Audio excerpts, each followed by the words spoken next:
April 22న Pahalgam దాడి జరిగింది కదా సార్. అప్పటి నుంచి ఈ పహల్గామ్ దాడికి కారణమైన ఉగ్రవాదులు ఎక్కడ ఉన్నారు ఏంటి అనే దాని మీద క్లారిటీ లేదు. కానీ అనూహ్యంగా కోఇన్సిడెన్స్ ఏంటో నిన్న సభలో అమిత్ షా ప్రకటించారు కదా సార్, సుదీర్ఘ శ్రమకు ఫలితమే మహాదేవ్, ఆపరేషన్ మహాదేవ్ అని చెప్పేసి. ఏం సార్ ఇది యాదృచ్ఛికమా లేకపోతే ఎలా చూడాలి? అది ఎలా నాకెలా తెలుస్తుంది, నేను ఎలా చెప్పగలుగుతాను? కానీ నేను ఐ డోంట్ సస్పెక్ట్ ఎవ్రీథింగ్. అది యాదృచ్ఛికమైన నిజమైన వాడు చచ్చాడు అయిపోయింది, అది కావాలి. అందువల్ల దానికి మనము మళ్ళీ కోడిగుడ్డు మీద ఈకలు పీకాల్సిన అవసరం లేదు. వాడు చచ్చాడని నిజం, వాడు ఎప్పుడు చస్తే మనకేంది? వాడు అదే రోజు చచ్చాడా, పార్లమెంట్లో చర్చ రోజే చస్తాడంటే ఎప్పుడోసారి చచ్చాడు, వాడు చావడం ముఖ్యం మనకు, అది ముహూర్తాలు ముఖ్యం కాదు. కానీ ఇక్కడ ఫండమెంటల్ క్వశ్చన్ ఏంటంటే, ఓకే పహల్గామ్ తీవ్రవాదుల్ని ఏం చేశారో ఇప్పటివరకు ఎందుకు పట్టుకోలేదు అనే ప్రశ్న ప్రతిపక్షాలు అడుగుతున్నాయి. ఆపరేషన్ మహాదేవ్ ద్వారా ఆ ప్రశ్న కాస్త ప్రభుత్వం సమాధానం చెప్పగలిగింది. కానీ అంతకన్నా ఇంపార్టెంట్ క్వశ్చన్ ఏంటంటే, 4,000 మంది పర్యాటకులు బైసారన్ వ్యాలీ వెళ్తే ఒక్క జవాన్ అక్కడ ఎందుకు లేడు? ఈ ప్రశ్నకి ఇప్పటికీ సమాధానం లేదు. ఈ ప్రశ్న అడిగితే రాజ్నాథ్ సింగ్ నుంచి మోడీ వరకు నెహ్రూకి వెళ్తారు. ఈ ప్రశ్న అడిగితే నెహ్రూకి ఏం సంబంధం అండి? నెహ్రూ ఏం చేశాడు, ఆ కాంగ్రెస్ ప్రభుత్వాలు ఏం చేశాయి, మన్మోహన్ సింగ్ ఏం చేశాడు, అసలు అప్పుడు ఏం చేశాడో ఏం చేయలేదో అప్పుడు చరిత్ర ఇప్పుడు నెమరు వేసుకుంటే లాభం లేదు. మరి అప్పుడు మంచి జరుగుంటుంది, చెడు జరుగుంటుంది. నేను అదే అన్నాను కదా, 71లో బంగ్లాదేశ్ విడిపోయింది, అది పెద్ద విజయం కదా, అది మామూలు విజయమా మనకు ఇండియాకు? సో అందువల్ల లెటర్స్ రెస్పెక్ట్. కార్గిల్లో యుద్ధం తర్వాత వాజ్పేయి ఎందుకు ఎల్ఓసి దాటద్దని చెప్పాడు? కార్గిల్ యుద్ధం తర్వాత పాకిస్తాన్ ఓడిపోయింది కదా, మరి పీఓకే ఎందుకు లాక్కోలేదు Vajpayee? Let us not ask such questions. ఎందుకంటే వాజ్పేయి నిజాయితీని మనం ప్రశ్నించకూడదు, ఇందిరాగాంధీ దేశభక్తిని ప్రశ్నించకూడదు. మీరు ప్రతి ఒక్కరి నిజాయితీని, దేశభక్తిని, ఈ దేశం కొరకు సుదీర్ఘ సేవలు అందించిన మహనీయుల శీలర్ పరీక్షను ప్రశ్నిస్తూ నిరంతర నెహ్రూను క్యారెక్టర్ అసాసినేషన్ చేస్తూ, లాల్ బహదూర్ శాస్త్రి నిన్న మోడీ అంటాడు 62 to 66 ఇండియా చాలా అన్యాయం చేసింది దేశానికి అన్నారు. ఆ టైంలో ఎవరున్నారండి ప్రైమ్ మినిస్టర్? 64లో నెహ్రూ చనిపోతే లాల్ బహదూర్ శాస్త్రి అంటే పోనీ నెహ్రూ కుటుంబం అంటే మీకేదో ఆ రాహుల్ గాంధీ, సోనియా గాంధీ, ప్రియాంక గాంధీలు కనబడితే మీరు భరించలేరు పార్లమెంట్లో మీరు అంటున్నారు.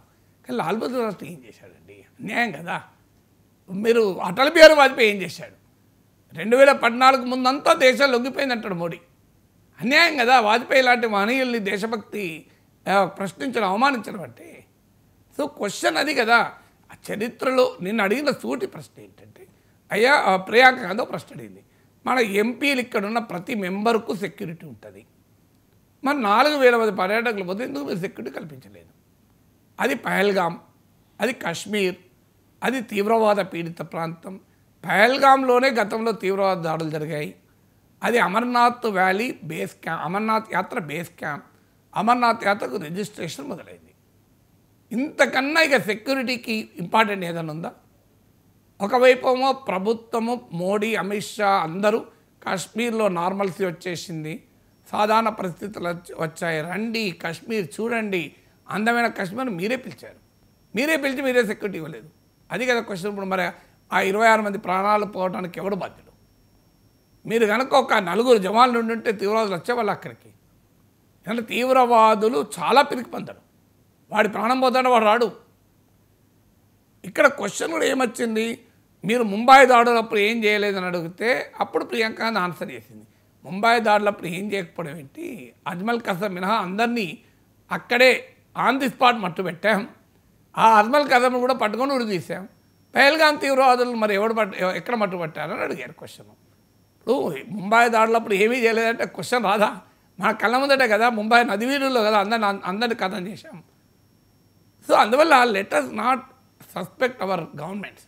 ఇప్పుడు ఈ 26 మంది చనిపోవడానికి మోడీ ప్రభుత్వ క్రిమినల్ నెగ్లిజెన్స్ కారణం నేను కూడా అన్నాడు, నేరపూరిత నిర్లక్ష్యం కారణము, 26 మంది చావడానికే చేశారు అని ఇట్లాంటి చిల్లర విమర్శలు నేను చేయను.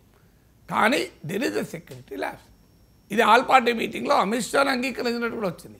ఏ తప్పు జరగకపోతే మనం ఇక్కడ ఎందుకు కూర్చుంటామని.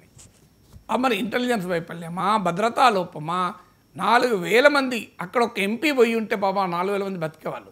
ఎందుకంటే ఆ ఎంపీ కొరకైనా 4 గన్మెన్లు వచ్చేవాళ్ళు కదా. దురదృష్టం ఏంటంటే ఒక్క ఎంపీ కూడా పర్యాటకులు ఉండుంటే ఈ పరిస్థితి జరిగేది కాదు.